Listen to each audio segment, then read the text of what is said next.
항암 치료가 꾸준히 발전하고 있지만은 거부감이 줄어들지 않는 이유는 부작용 때문이겠죠. 네. 하지만 실제로 환자들 중에서 부작용으로 인해 치료를 중단하는 사례는 그렇게 많지 않다 그래요. 네, 내 몸에 잘 맞는 항암 치료를 잘 받기 위해서는요, 제대로 된 이해가 필요할 듯한데요. 이 환자와 환자 가족들이 모두 알아야 할 정보들 오늘 확인해 보겠습니다. 네, 칠곡 경북대학교 병원 혈액종양내과 강병욱 교수님과 함께합니다. 안녕하십니까? 안녕하세요. 안녕하십니까? 네, 혈액종양내과 이름이 낯설어서 그런지 우리가 신생과처럼 느껴질 수도 있는데요. 사실은 뿌리가 정말 깊은 분야죠. 예, 맞습니다. 저희 혈액종양내과는 주로 혈액 질환을 다루는 백혈병에서 시작된 내과고요. 네. 최근에는 암 환자분들이 많이 발생하면서 그런 고형암 환자 치료까지 다 다루는 그런 과가 되겠습니다. 네. 1차 세계대전 때 독일군이 사용하던 독가스에서 발견한 겨자 성분이 네. 최초의 항암제였다 그래요. 네, 이렇게. 그리고 이제 당시 네. 백혈병 세포를 저지하는 역할도 했다 그럽니다. 네, 이렇게 수많은 항암제가 발견되면서요, 이 치료 부작용과 치료 효과 사이에서 줄다리기를 하고 있습니다. 이 최근 항암 치료의 트렌드 어디까지 알고 계십니까?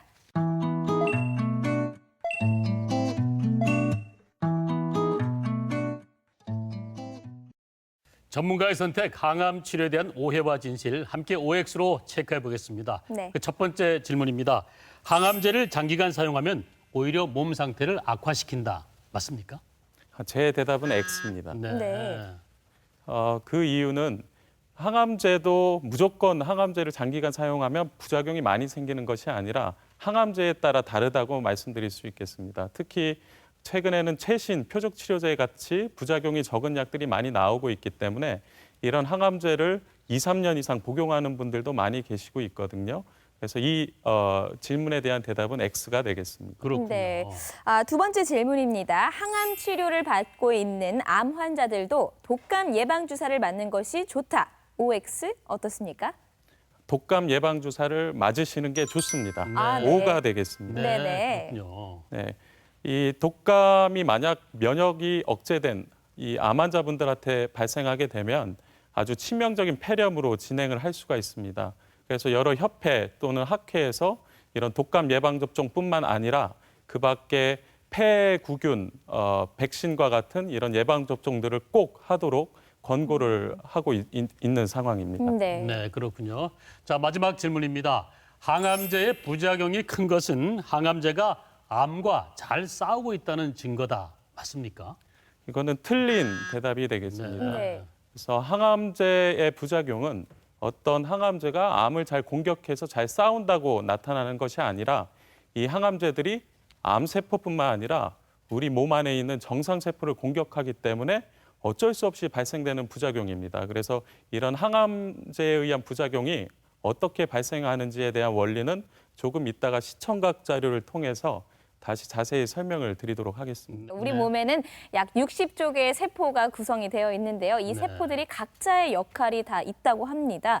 그런데 이 역할들을 제대로 해내지 못하면 암을 만들어낸다고도 하는데요. 이 암이란 도대체 어떤 걸까요, 교수님? 암이란 무엇일까요? 이 암이란 생체 조직 안에서 어떤 세포가 정상적인 조절 과정에 있지 않고 무제한적으로 자라서 악성 종양을 만드는 그런 질병이 되겠습니다. 그럼 여기에서 또 궁금한 게 이 악성 종양이 무엇인지 이 영어가 복잡하기 때문에 좀 혼동을 하실 수가 있을 것 같은데요. 네. 그럼 이 종양이 무엇인지 또 설명을 드리겠습니다. 이 종양의 한자문을 보시면 이 종자는 종기를 뜻하는 종입니다. 그리고 양자는 상처, 부스럼을 뜻하는 양이고요. 그래서 단어 그 자체로 해석한다면 종기나 부스럼, 상처를 만드는 그런 모든 덩어리를 우리가 종양이라고 얘기할 수 있습니다. 근데 재미있는 것은 이 종양이란 것은 우리가 착한 종양과 나쁜 종양이 있을 수가 있습니다. 네. 그래서 아까 암에 대해 설명드릴 때도 악성 종양이라는 단어가 나왔었는데 이런 착한 종양이 바로 양성 종양을 얘기하는 것이고요. 악성 종양이 나쁜 종양을 의미한다고 말씀드릴 수 있겠습니다. 네. 그래서 이런 양성 종양은 여기 글에서 보듯이 천천히 자라면서 어떤 주위 조직을 침범하지 않고 경계가 명확한 그런 세포 덩어리의 집단을 일컫는 말이 되겠고요. 그래서 아마 여러 우리 시청자분들께서는 전래동화에 나오는 혹부리 영감에 대해 많이 아실 겁니다. 그렇죠. 네. 네. 네, 이 혹부리 영감의 이 혹이 바로 최근 어떤 학자들은 이 혹을 지방종, 양송종양의 일종인 지방종이라고 설명하는 학자들도 있습니다. 네. 그런데 재밌는 것은 이 혹부리 영감의 혹이 이 생명에 영향을 주진 않죠. 미용상의 문제가 있을 수는 있겠지만 네. 그래서 이런 혹은 바로 양성종양이 되겠고요. 나쁜 종양, 악성 종양이 있을 수 있는데 이 악성 종양은 결국 계속 퍼지면서 원래 가지고 있는 정상세포의 고유 기능까지 영향을 주기 때문에 결국 생명체의 목숨까지 앗아갈 수 있는 나쁜 종양이 바로 악성 종양이 되겠습니다. 이 사진에서 보듯이 출혈을 만들고요. 결국 이런 세포들이 전이까지 만들게 되는 것입니다. 네. 우리가 암을 생기게 하는 여러 가지 인자가 있습니다. 환경적인 요인도 있고요. 어떤 유전적인 원인도 있고요. 나이와 같은 노화 현상도 이런 유발 인자 중에 하나가 될 수 있는데 이런 유발 인자들이 그 정상세포 안에 있는 유전 물질인 DNA를 공격을 하게 됩니다. 그럼 이런 DNA들이 변형을 되게 되고 영향을 받게 되겠죠. 한 번 변형된 DNA는 돌연변이를 만들기 때문에 이런 돌연변이들이 계속 세포 분열을 하게 되고 여러 가지 암세포를 만들게 됩니다. 결국 이 암세포들은 계속 증식을 하게 되겠죠. 그래서 증식을 하면서 주위 조직으로 퍼져나가고 결국 최후에까지 가서는 전이까지 만들게 되는 것입니다. 이 암은 우리 몸에 어디에서든 다 생길 수가 있습니다. 네. 그래서 이 암이 침범한 장기가 어디냐에 따라 증상은 다양하게 나타날 수 있는데요. 예를 들자면 뇌에 이런 암세포가 생기게 되면 정상적인 뇌세포 활동을 할 수 없게 만들겠죠. 그러면 중풍과 같은 증상이 생기게 됩니다. 네. 예를 들자면 말을 못하고 중풍 증상 다 아시잖아요. 네. 그 기억력이 감퇴되고 운동 기능이 떨어지고 감각 기능이 저하되고 그런 증상들이 다 생길 수 있고요. 두 번째로 만약에 이 암세포들이 간에서 발생을 하게 된다면 간경화와 같은 증상이 생길 수 있다고 말씀드릴 수 있겠습니다. 결국 정상적인 간 기능을 하지 못하기 때문에 황달이 생기고 복수가 차게 되고 또 해독작용을 못해서 혼수 같은 그런 증상들이 생길 수가 있습니다. 네. 또 세 번째 예로는 만약 이 암세포가 폐에 발생하게 되면 폐렴과 같은 증상이 생기게 되겠죠. 그래서 숨이 차고 기침, 가래가 나오고 가래에 피가 섞여 나오는 그런 증상들이 생길 수 있고요. 마지막으로 만약 이 암이 위에 발생하게 된다면은 이런 위궤양 같은 증상이 생길 수 있겠습니다. 네. 배가 아프고 복통이 생기고 궤양이 생기고 또 구토할 때 피가 섞여 나온다든가 또 통증이 생겨서 먹지를 못하기 때문에 그 체중 감소가 생기는 그런 증상들이 생기게 됩니다. 네. 네. 자, 암에 대해서 자세히 알아봤습니다. 네. 2002년까지 성인의 암 발생률 세계 1위 국가로 북미가 꼽혔었는데 지금은 일부 암에서 우리나라도 거론이 되고 있다 그럽니다. 네. 우리나라 암 발생률 어느 정도로 봐야 될까요, 교수님? 아주 흔한데요. 일단 통계 자료를 보시는 게 좋겠습니다. 네. 가장 최근 통계 자료는 2015년 저희 국가암 등록 통계에서 발표한 자료가 되겠습니다. 공식적인 가장 최근 자료가 되겠고요. 총 한 해에 약 21만여 명의 새로운 암 환자가 발생을 했습니다. 네. 성별로 보시면 남성이 약 11만 건, 여성이 약 10만 건 정도의 암을 갖게 됐고요. 순위를 보시면 위암이 가장 흔했습니다. 네. 위암이 1등으로 그렇게 분석이 됐고 그 다음 순서로 대장, 갑상선암, 폐암, 유방암 순이었습니다. 그래서 재미있는 자료가 있는데요.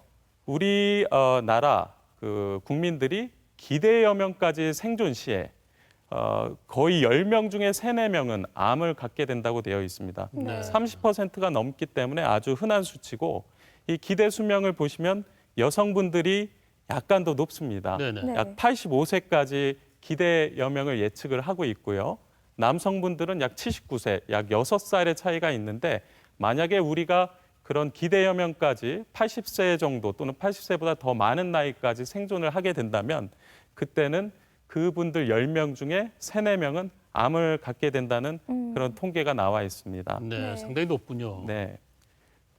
하지만 그렇다 하더라도 너무 좌절하고 실망하실 필요는 없습니다. 네. 5년 단위로 잘라본 최근 통계를 보시면 90년대 초반부터 5년 단위로 이 그래프를 보시면 5년 생존율이 계속 상승하는 것을 확인을 하실 수가 있습니다. 네네.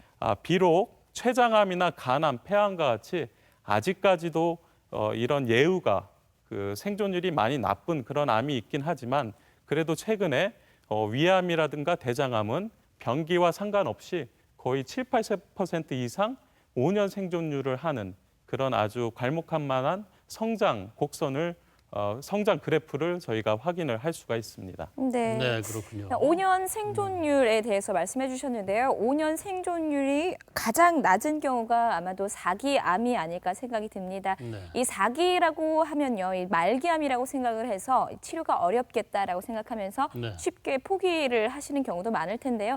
4기 암이라고 해서 이렇게 쉽게 치료를 포기하는 거는 그닥 좋은 방법은 아니겠죠, 그래도. 예, 맞습니다. 요즘은 4기 암이라 하더라도 완치하기가 쉽지는 않지만 네. 간혹 완치되는 경우도 있고요. 최근에 이런 부작용이 적으면서도 효과가 좋은 약제들이 많이 나와 있기 때문에 적극적으로 치료를 받으시면 좋은 결과를 얻을 수가 있습니다. 네. 네. 자, 여기서 암의 상태나 병기에 따른 치료 과정이 어떻게 진행되는지 좀 알려주십시오. 어떤 종양, 덩어리가 발생했다고 한다면 작으면서 조금 퍼져 있으면 떼어내면 됩니다. 네. 아주 상식적으로도 이해하기 쉽죠. 네. 크면서 많이 퍼져 있으면은 다 떼어낼 수가 없죠. 네. 네. 뗀다 하더라도 또 재발할 수도 있고요. 이런 떼어내는 수술 자체가 쉬운 수술도 아닙니다. 그래서 이렇게 크면서 많이 퍼져 있는 경우에는 수술을 할 수가 없기 때문에 제거를 할 수 없기 때문에 전신으로 약을 주입하는 방법을 쓰게 됩니다. 이것을 좀 어려운 의학용어로 바꿔보면은요. 덩어리는 당연히 고형암이 되겠고요. 조그면서 작게 퍼져 있다. 네. 그거는 병기가 1기에서 3기로 저희가 그 말을 바꿀 수가 있겠고요. 네. 많이 퍼져 있다. 그 얘기는 좀 유식한 말로 병기 4기로 이해를 하시면 되겠습니다. 네. 그래서 결국 병기 1기에서 3기면은 수술을 해서 제거하면 되는 거고요. 병기 4기는 수술로 다 제거할 수도 없고 제거하기도 어렵기 때문에 그때는 전신으로 약물 치료를 하는 것입니다.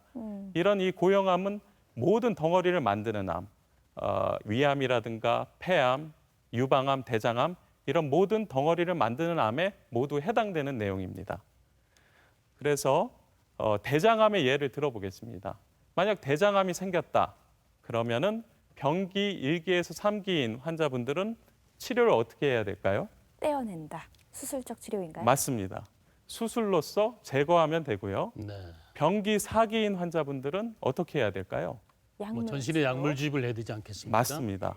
그래서 항암 치료를 받게 되는 겁니다. 네. 근데 저희 환자분들이 좀 착각하실 수 있는 것은 수술을 하고 나서 모든 분들이 완치된다고 생각을 하실 수가 있거든요. 하지만 수술로 모두 완치가 된다면은 재발하는 사람이 없겠죠. 네. 암으로 돌아가시는 분들도 없을 겁니다. 그래서 결국 우리가 병기 1기에서 3기 중에 재발을 잘 할 것 같은 그런 분들이 있습니다. 그런 분들은 수술로 끝나는 게 아니고요. 이런 재발의 고위험군들 환자분들은 추가적인 약물 치료를 하는 게 대장암을 비롯한 모든 고형암에서의 원칙입니다. 네. 재미있는 것은요.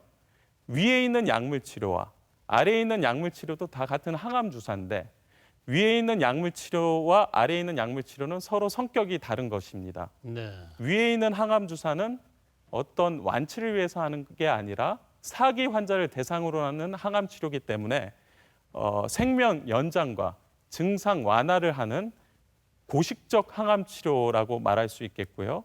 밑에 있는 항암 치료는 전이를 막기 위한 그런 항암 치료가 아니라 보조 항암 치료입니다. 결국 재발을 감소시켜서 완치율을 올리는 그런 항암 치료가 되겠습니다. 그래서 네. 만약에 주위에서 어떤 병기 3기로 수술하고 어떤 항암 치료를 하고 있다. 그러면은 우리 여러분들께서는 그분은 재발을 막기 위해서 하는 항암 치료겠구나. 그렇게 이해하시면 되겠습니다. 네, 그렇군요. 알겠습니다. 이 암이 조기에 발견된 경우가 아니라면요, 이 득과 실을 좀 따져서 치료 방법을 좀 강구해봐야 할 텐데요. 네. 항암 치료의 계획은 어떻게 세워지고 또 주의해야 할 점은 어떤 것들이 있는지 좀 궁금합니다. 우리가 항암 치료가 많이 힘들다고 생각하세요. 그래서 항암 치료를 받기 전부터 포기하는 분들도 간혹 있습니다. 네. 그 이유는 벌써 여러 영화나 드라마에서 우리 백혈병이 걸렸다든가 어떤 고형암에 걸려서 항암 네. 치료를 할 때 머리카락이 빠지고 토하고 못 먹고 많이 괴로워하고 잠도 못 주무시고 그런 그 영화들을 많이 보셔서 그렇습니다. 맞습니다. 항암 치료가 많이 힘들기는 한데 그러면 왜 이런 항암 치료에 부작용이 생기는 걸까요? 이 항암 치료란 약물을 주입해서 암을 갖다가 없애기 위한 모든 치료를 항암 치료로 얘기를 하고 있고요. 이 항암제의 원리를 보면 재미있는 것은 아까 악성종양은 아주 빨리 자라고 세포 분열이 조절되지 않아서 무제한적으로 증식하는 그런 암세포들이라고 말씀을 드렸는데 그런 세포들, 빨리 자라는 세포들만 특징적으로 공격하는 그런 특징을 갖고 있습니다. 하지만 우리 몸에도 이런 암세포만 빨리 자라는 것은 아니거든요. 정상세포도 아주 빨리 자라는 세포들이 있습니다. 네. 네. 한번 그런 세포들을 알아볼까요? 모발 세포가 그렇겠죠. 머리카락 빨리 자라잖아요. 네네. 그리고 골수 세포도 그렇습니다. 우리 몸이 매일 조혈 기능을 하기 위해서 피를 계속 만들어냅니다. 그렇죠. 적혈구라든가 백혈구, 혈소판을 만들어내고 있고요. 또 상피 세포가 있습니다. 우리 입 다치면 금방 낫죠. 또 점막염이 있다 하더라도 금방 또 회복이 됩니다. 이런 상피 세포도 빨리 자라는 정상적인 우리 몸 안에 있는 세포가 되겠고요. 네. 또 생식 세포도 있죠. 정자와 난자 같은 것들을 계속 만들어내는 그런 빨리 자라는 세포들이 있기 때문에 항암 치료를 받게 되면 고전적인 항암 치료를 받게 되면 기존의 암 세포뿐만 아니라 이런 빨리 자라는 세포들이 특히 영향을 많이 받게 됩니다. 그래서 결국 부작용이 생기게 되는데요. 모발 세포가 공격을 받게 되니까 결국 머리카락이 빠지게 되겠죠.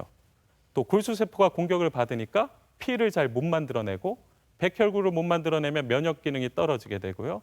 적혈구를 못 만들어내면 빈혈이 생기게 되고요. 또 혈소판이 감소함으로써 출혈 같은 게 조절이 안 될 수가 있습니다. 네. 또 상피 세포가 공격당하면 어떻게 될까요? 입이 많이 헐겠죠. 그렇죠. 그래서 못 먹게 되고 이런 위장, 대장 점막도 다 점막 세포로 이루어져 있거든요. 이런 모든 몸 안에 있는 장기의 점막 세포가 헐기 때문에 이런 장염 같은 것도 잘 오게 됩니다. 네. 또 생식 세포가 공격받으니까 여자분들 같은 경우에는 생리 주기가 불순해진다든가 아하. 또 심지어는 불임과 같은 또는 남성분들한테서는 정액량이 감소한다든가 그런 부작용이 생길 수 있고요. 네. 또한 뭐 빨리 자라는 세포뿐만 아니라 느린게 자라는 그런 정상 세포도 같이 아주 조금이나마 영향은 받을 수 있기 때문에 쇠약감, 장기 기능 저하, 또 그 밖에 여러 동반 증상들이 생길 수가 있습니다. 네. 그래서 결국은 그러면 이 항암 치료를 어떻게 하고 있을까요? 이 항암 치료에 대한 부작용을 이해하시면은 이 주기도 바로 이해할 수가 있습니다. 이 항암 치료를 하게 되면 정상 세포가 공격을 받기 때문에 회복이 필요합니다. 그 시간을 회복하기 위해서 보통은 일반적으로 2주에서 4주 간격으로 정상 세포가 다시 회복할 수 있는 기간을 두면서 항암 치료를 진행을 하게 됩니다.